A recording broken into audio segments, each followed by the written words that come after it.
Every night before bed, I begged my mother to make sure my closet door was snug tighter than my own cover. We had fallen into a typical nightly routine of her tucking me in, then examining the closet door, even pushing it with her hip to be certain it was closed. I know she's always thought I was being a silly little girl, but she humors me anyway. She's been a pretty good mother. At least, she's a good mother when she is single. I know she doesn't like it too well, but the men in her life were always needy, always wanting her time, always wanted my time. I wasn't old enough yet to experience the world all on my own, and with my dad dead, I needed my mother. I needed her to watch over me, to feed me, and take me to the park, to grab me an ice cream when I did something good. I needed her to be my mother, and only my mother. When I was 12, my mother began dating Chase. He was a nice enough guy, always buying Mom flowers and candy, and always, without fail, bringing me some smaller version of what he gave her. My mother thought this was just precious. Her words. I would never say anything so stupid. I remember hearing Chase ask my mother one night when I got up to use the bathroom, why she was still single when they met.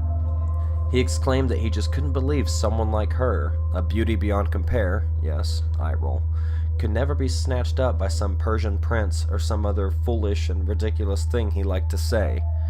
My mother always gushed and giggled. I always rolled my eyes. I listened a moment to hear her response, a wicked smile tugging at the corners of my mouth. I don't know, Chase. Apparently something is wrong with me, because as soon as things start getting serious, they all run off. Her voice sounded melodic with a touch of sadness. I dropped my smile as quickly as it had formed. Why was she sad? She had me! I was supposed to be her number one, her most important thing, yet here she was sounding sad at the loss of mere men that baby talked to her daughter while trying to steal her away from me. I heard her say it over and over. Even before I was born, she told me that she would always rub her belly and say that I was the most important thing in her life, in the world, to her. She kept saying that until I got about 7, and she started dating Donald. Suddenly, she was missing some of my nightly tuck-ins some nights, and even forgetting to buy me ice cream when I cleaned my room all by myself. It was infuriating. When I would ask her about it, she said that, "Of course you're still my favorite thing in the whole world, but I like insert name of creep here, too." She then went on to say that she was lonely. Lonely! Of all the things she could have said, even with me, her most important things, she said that she was lonely. "Ah, my little Mayflower, of course I love having you around. You make everything better. But Mommy needs someone just for her, too. Someone who loves her and will take care of her like she does you." I became depressed and stopped eating.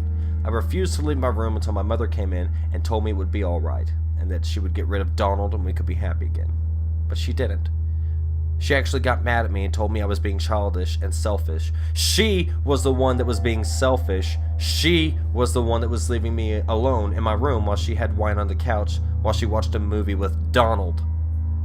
That's when Teddy arrived. I was sitting in my room one night listening to my mother and Donald laugh and talk while watching some cheesy movie. Donald liked the worst old movies ever. I was imagining how I might get him to go away when I heard it. It was a giggle coming from my closet. I was really scared at first. I had always worried that there was a monster in my closet, but now I was hearing one for real. I got ready to scream for my mother. Maybe then she would get rid of Donald and spend time with me again if she knew there was a monster in my closet. But then I heard a raspy voice whisper, "Don't scream. I'm your friend." I wasn't sure what to think. There really was a monster in my closet, but he said he was my friend. I'm braver than most children, so I didn't scream. Instead, I watched as the door opened and a big monster man wearing dusty black clothes and an old fishing hat from those stupid movies Donald liked slowly emerged from the darkness. "I'm Teddy," the impossibly dirty monster said, raising his head slightly to look at me. I saw only one eye. It was dark and bloodshot. The other one was under an equally dirty eye patch. "What happened to your eye?" I asked him. His long faded black coat swiveled against the ground as he shuffled slowly toward me. I'm a pirate. He stared blankly. Need one good eye for the dark. I giggled a little at this, and Teddy seemed pleased. Do you live in my closet? I asked him. He glanced around my room silently before saying, No, I come from somewhere else. I'm only here for food. I perked up then. My mother had made really good chicken casserole that I just knew he would enjoy. Cool, I can go get you some food from the kitchen. My mom makes... He brushed my words off with a single flick of his rotted gloved hand. That isn't the kind of food I'm looking for. I could almost hear him drooling under those heavy, dark clothes. Did you come to eat me? I asked him, matter-of-factly. Thought about it, but I like you. I think we could really be friends. I lit up. I'd never had a friend other than my mother. Okay, I squealed. I was incredibly excited to have a friend, to finally have someone to play with, to talk to tell how mean my mom was when Donald was around.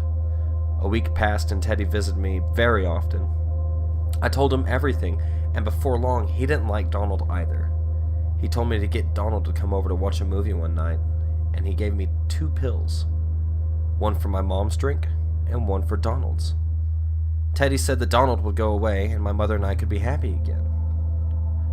I did what Teddy told me to do, and was excited to...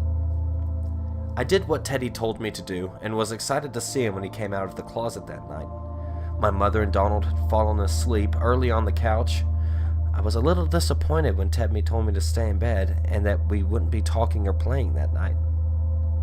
Teddy told me to roll over, close my eyes, and not to open them until morning. I did until I heard some shuffling, and then heard heavy footsteps making their way slowly back to my room. Teddy usually walked quietly, so I slowly rolled over a little and peeked one eye to see what it was. Luckily it was just Teddy, but he had Donald thrown over his shoulder, carrying him like a fireman did in the movies. Teddy looked my way and smiled a big yellow-toothed grin in my direction. He put his fingers to his lips to make sure I stayed quiet and then disappeared into my closet. I only stayed there until I couldn't hear anything anymore. Silently, I tiptoed across my room, my pink pajama bottoms making a small swish as they rubbed against my legs. I slowly, oh so slowly, opened the closet door. Teddy was gone, and so was Donald. I heard my mother shifting around a little in the other room and darted back to bed. Hours later, my mother came into my room to ask me if I heard Donald leave. I said no. I lied, sort of. I hadn't heard him leave, but I knew he had. Just not the way she wanted to know. She seemed a little upset and kept trying to call him. I wasn't surprised when 2 weeks went by and nobody knew anything about Donald. I was surprised, however, at how sad my mother seemed to be. I asked her if she wanted to watch TV, play a game, or go get ice cream, all the things we used to do that made us happy, but she said no. My mother moped around for months. She called everyone she knew, everyone that Donald knew, but no one had seen him since the night he left our house. His cousin said that there were some clothes, a sleeping bag, a tent, and a suitcase missing from Donald's house, but other than that, nothing. Donald's car had disappeared with him, and police officers came to our house to ask us questions. Then everything went back to normal. My mom started spending more time with me, and soon Donald was just a thing of the past. I was almost 10 when Sean came into our lives. My mother had sworn off men after Donald took off, and had been the wonderful mother I had always known and loved. Sean, however, just kept asking my mother out until finally she said yes and started dating him. I was furious. Sean always wore really ugly clothes. My least favorite was a green Christmas sweater that he wore all year, apparently, not just at Christmas. It was the ugliest sweater I have ever seen, and I hated it almost as much as I hated Sean. Teddy still came and talked and played with me at least once a week. He was really happy to see he had fixed my problem. Then my mother hired Linda to watch me while she went out and had fun with Sean. Once again, I was left behind because a man in my mother's life. Linda was mean and made me go to my room at 6 and go to bed at 7. I didn't like her. Teddy didn't either. My mother came home one night and found me alone. A note from Linda sat on the kitchen table that said, "I can't do this anymore. Where is my life going? I'm sorry." I've never seen my mother so angry in my life. She called Linda's parents, but they hadn't seen her. Everyone started trying to reach her, but couldn't. Linda's car was gone. Her phone and a few of her favorite things were missing as well. The police said it looked like a typical teenage runaway situation, and that was pretty much it for Linda. A year later, after my mother had been bringing Sean over to our house or taking me to his for their date nights, she told me that they were going to get married. My jaw hit my chest, bouncing slightly as I stared at her in disbelief. I didn't know what to say. I was angry, hurt, betrayed. I was being replaced. I stormed off to my room and I cried. That night, after my mother actually remembered to tuck me in, Teddy came from the closet and sat on the side of my bed. Teddy always smelled really weird, like he never took a bath and lived with dogs and fish, but I didn't really mind.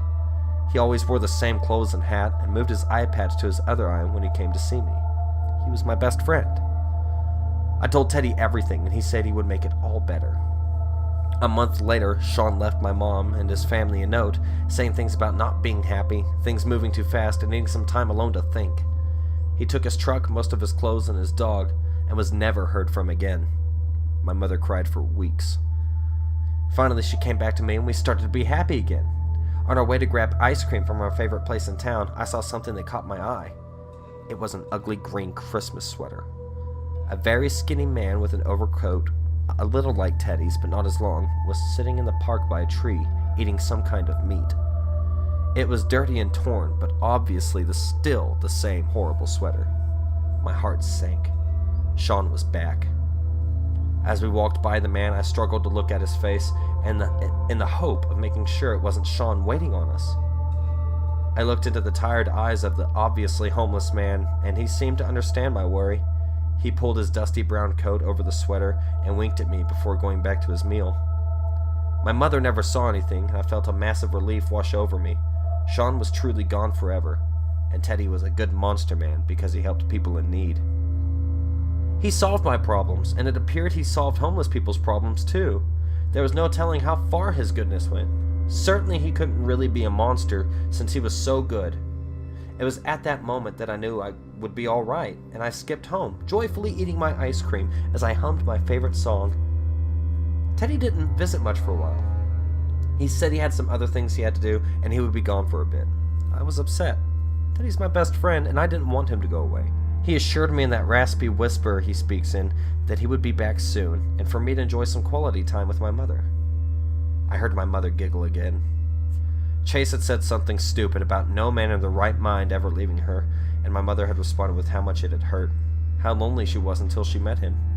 She still had me, but she wouldn't do all the things we used to do when I was little, not until after those nasty men were gone for a long time. Even then, she doesn't always want to play a game or go get ice cream like we used to.